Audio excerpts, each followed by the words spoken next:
მოგესალმებით ეთერშია სივრცე დიალოგისთვის მე თამთოდოლიძე ვარ და დღევანდელი ჩვენი გადაცემის სტუმარი გახლავთ ბატონი ვატო სურგულაძე, ლელოს პოლიცსაბჭოს წევრი და თბილისის საკრებულოს დეპუტატი. მოგესალმებით ბატონი ვატო, დიდი მადლობა რომ დღეს ჩვენთან ეთერში ბრძანდებით.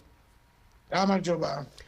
ბატონი ვატო, ბახსენეთ საკრებულო ცხადია და მინდა რომ საკრებულოებთან დაკავშირებით გკითხოთ, მაგალითად დღეს ოზურგეთის მუნიციპალიტეტის საკრებულოში კენჭი უყარეს და დაამტკიცეს, ანუ გადაწყვეტილება თანამდებობრივი სარგოების მატებასთან დაკავშირებით და მათ შორის დეპუტატების ხარჯების ანაზღაურების ნაწილიც, ანუ ითქვა რომ დეპუტატები სწევენ მეტ ხარჯს საკუთარი ჯიბიდან, ვიდრე მათ უნაზღაურდებათ ეს ბიუჯეტიდან და რა სიტყოდით ამასთან დაკავშირებით ზოგადად რამდენად მიზანშეწონილია ქვეყნის ეკონომიკური მდგომარეობის ფონზე, მაგალითად ის რომ საკმაოდ ხშირად არის ეს ტენდენცია ხელფასების მატების საჯარო სამსახურებში, როგორ აფასებთ ამას? ეს მიღებულია და სამთავრობო გადაწყვეტილებაა, რომ ყოველწლიურად ყველა საჯარო, ყველა სახელმწიფო დაწესებულებაში თანამშრომლებს 10%-ით ემატება ანაზღაურება. ეს ცუდი არ არის, რა თქმა უნდა, მაგრამ ეს შევხედოთ სხვანაირად, რა ხდება ქვეყანაში. როგორი სიღარიბეა ქვეყანაში, როცა 35% საქართველოში ბავშვები სკოლაში მიდის მშიერ და პრაქტიკულად საღამომდე საჭმელს საკვებს ვერ დებულობს. აი როცა ესეთი საკითხებია გადასაწყვეტი ქვეყანის სასიცოცხლო საკითხები და ხდება ხელფასების მომატება, თან შეხედეთ როგორი მომენტია, ვითომ ეს ინფლაციასთანაა დაკავშირებული. 10%-ით თუ ადამიანს ქონდა ვიღაცა თქვა 5000 ლარი, 10% 500 ლარი დაემატება. თუ ადამიანს ქონდა მომუშავეს 1000 ლარი ხელფასი, მას 100 ლარი დაემატება. ხო გესმით, თუ ინფლაციაზე ვსაუბრობთ, მაშინ თუ იმისთვის 500 ლარი მოიმატა, რატომ მოიმატა და ამის 100 ლარი. ჩვენ ქონდა ამაზე საუბარი, რომ პროპორციულად გადანაწილებული იყო, მაგრამ რა თქმა უნდა, ეგრეთ წოდებული სამთავრობო პარტია, როგორც თავის თავს ეძახიან, ამას არ გვისმენს და არ აკეთებს. როდესაც აი იგივე ჩვენ რო შორს არ წავიდეთ, რა ხდება იგივე გურიაში. მერიის ხიდი იცით ხო? კი ბატონო. 2 წელიწადია ეს 10 მეტრია ხიდი. ვერ გაკეთებ. აი რა პრობლემაა მაგ ხიდის გაკეთება და რასაგებია ხელფასების მომატება, რომ სხვა საქმეც უნდა გაკეთდეს, რომელიც ზუსტად მუნიციპალიტეტის საკითხებია. რა თქმა უნდა, ეს უბრალოდ ხიდი მოვიყვანე, მაგალითად უამრავი სხვა პრობლემაა. პრობლემა იგივე არის, რომ ადამიანები არა მარტო გურიაზე არ ვსაუბრობ, მთელ საქართველოდან ძლიერი მიგრაცია. ძლიერი მიგრაცია ხალხი გარბის ქვეყნიდან და ჩავიდეს იტალია იქნება პოლონეთი თუ შეერთებული შტატები და იქ იმუშაოს მომლელად ძალიან დიდ წარმატებად ითვლება და რა ეკონომიურ ზრდაზე უნდა ვისაუბროთ და რა ქვეყნის წინსვლაზეა ამ შემთხვევაში საუბარი. მაგრამ ამასობაში გვაქვს დაპირება სურსათის ფასების დაწევასთან დაკავშირებით. როგორ უყურებთ ამ საკითხს? რამდენად ნორმალური პროცესია ამ გადაწყვეტილების აღსრულების ის მეთოდიკა მაგალითად და ის ფორმა, რაც დაანონსდა და რამდენად რეალურად გეჩვენება თუ არის ეს პოლიტიკური რიტორიკის ნაწილი? რა თქმა უნდა, პოლიტიკური რიტორიკის ნაწილია და პრობლემა ის კი არ არის, რომ ფასები იზრდება. ფასები მთელ მსოფლიოში იზრდება. პრობლემა ის არის, რომ მოქალაქეების, ჩვენი თანამოქალაქეების ხელფასები და ანაზღაურება არ იზრდება. თორე ფასები ყველგან იზრდება, ეს ქვილი იქნება, ეს სხვა პროდუქტები თუ მედიკამენტები იზრდება და ეს ნორმალური პროცესია. მაგრამ ის არის, რომ ნორმალურ ქვეყანაში, ევროპულ ქვეყანაში პარალელურად იზრდება ანაზღაურება და ჩვენ მოქალაქეებს, რომლებიც არ არიან სახელმწიფო ორგანიზაციებში დასაქმებული საჯარო მოხელეები არ არიან, მათ ხელფასი არ ეზრდება. შორს ვარ წავიდეთ, იგივე შეგვიძლია ვთქვა, პროფესორებზე, მასწავლებლებზე, უმაღლეს სასწავლებლებში. პრაქტიკულად იქ ხელფასი ზრდა არ ხდება უკვე წლობით. და კიდევ ვამბობ, პრობლემა ის კი არ არის, რომ ფასი იზრდება. პრობლემა ის არის, რომ შემოსავალი არ იზრდება. ჩვენი მოქალაქეების, საქართველოს მოქალაქეების. კი ბატონო, საკრებულოები ბახსენდა, ბარემ ერთ კითხვასაც კიდევ დაგისვამთ საკრებულოებთან მიმართებაში. ლელოს წარმომადგენლები ჩვენ ყავს გურიის რეგიონშიც, მათ შორის ოზურგეთის საკრებულოში, თქვენ ბრძანდებით თბილისის საკრებულოში, ანუ ქვეყნის მასშტაბით გულისხმობ. როგორ მიმდინარეობს პროცესი, ანუ როგორი არის თქვენი სტრატეგია მუშაობის, საქმიანობის, თანამშრომლობის, ან არ ვიცი რა დავარქვა, ურთიერთობის ქართულ ოცნებასთან, როგორი არის ამ მიმართულებით თქვენი ხედვა, თუნდაც მომდევნო 4 წლის მანძილზე რა უფლებამოსილების ვადაც ექნება ამ საკრებულოებს. როგორ მიდის პროცესი, ეს მინდა რომ გკითხოთ. საკმაოდ მძიმედ. ახლა ჩვენ რამოდენიმე ინიციატივა გვქონდა, როგორც ვთქვათ, ოზურგეთის მუნიციპალიტეტში, ლანჩხუთის, ჩოხატაურის, თბილისში, რა თქმა უნდა, რომ ბავშვების ყובה პირველიდან მეოთხე კლასამდე სკოლებში შემოგვეთან. ჩვენ შევიტანეთ განცხადება, ჩვენი წინადადება და თბილისში მაგალითად არავინ არ გამომეხმაურა, არ დამიძახა, არ მითხრა გავაკეთებთ, არ გავაკეთებთ.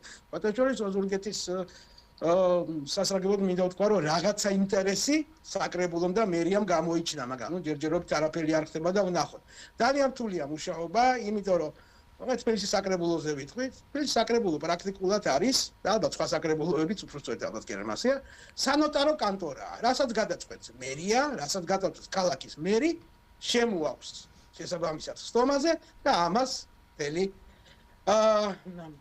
მთელი დისკუსიის გარეშე ხმათა უმრავლესობით ამას გულისხმობთ. პრაქტიკულად თბილისში მე უკვე მეორე მოწვევის დეპუტატი ვარ, მე არ მინახია საკითხი, არ მინახია კი არა, არ შევწრებულა ესეთ საკითხს და პრაქტიკულად ყველა სხდომას ვესწრებოდი და ყველა საკითხს ვეცნობოდი, როდესაც მერიიდან შემოტანილი საკითხი იყო უარყოფილი და კენჭი კი უყარეს, მაგრამ იყო უარყოფითი შედეგი. ესეთი არ ყოფილა და ეს ხდება აბსოლუტურად ყველა საკრებულოში, არა მარტო თბილისის.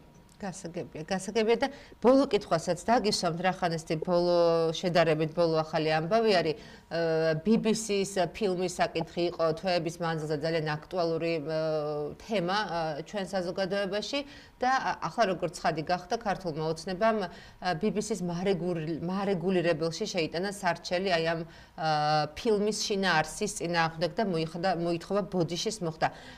საზოგადოების გარკვეული ნაწილი, პოლიტიკური სპექტრის გარკვეული ნაწილი ფიქრობდა, რომ სარჩელის დაანონსება, რასაც ამბობდა ქართული ოცნება, იყო მხოლოდ რაღაცა პოლიტიკური გადაწყვეტილება და რეალურად არ აპირებდა ქართული ოცნება შეტანას ამ სარჩელის, მაგრამ მოხდა ისე, რომ აშკარაა, რომ მათ გადაწყვიტეს სარჩელის შეტანა.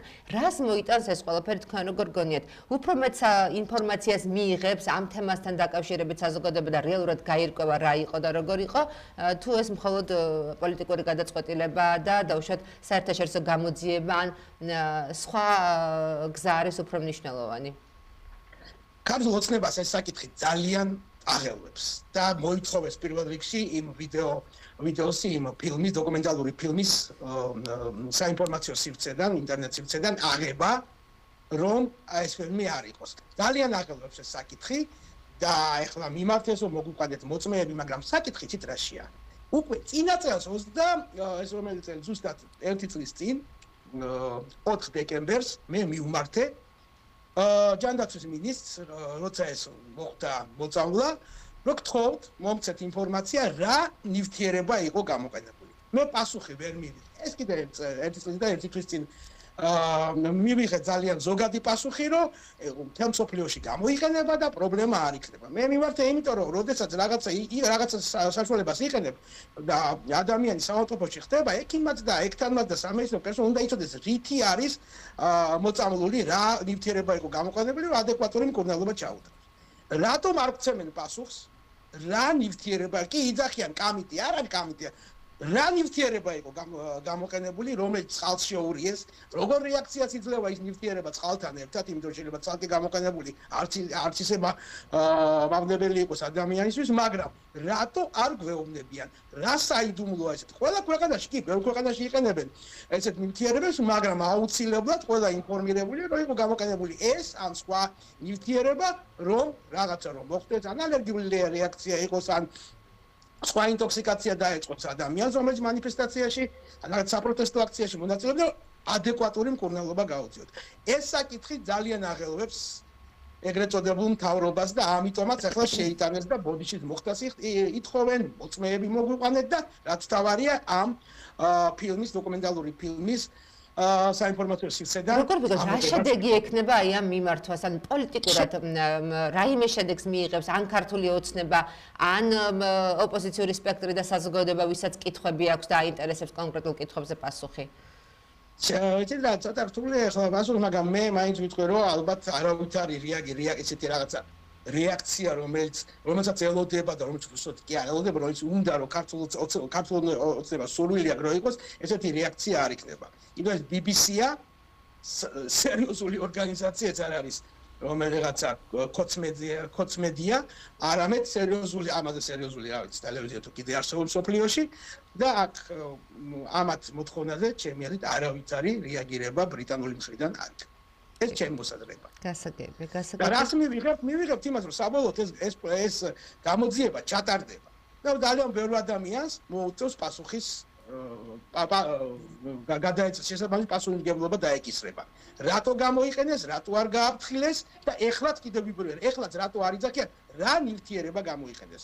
თუ ესეთი უვნებელია და უპრობლემოა. გასაგები, ძალიან დიდი მადლობა ბატონო ბატო, ეთერში ყოფნისთვის, დროის დათმობისთვის და მაყურებელს შევახსენებ, რომ ჩვენ საუბრობდით ბატონ ვატო სორგულაძესთან ერთად, ის გახლავთ ლელოს პოლიცაბჭოს წევრი და თბილისის საკრებულოს დეპუტატი, მე კი მომავალ შეხვედრამდე გემშვიდობებით, კარგად ბრძანდებოდეთ.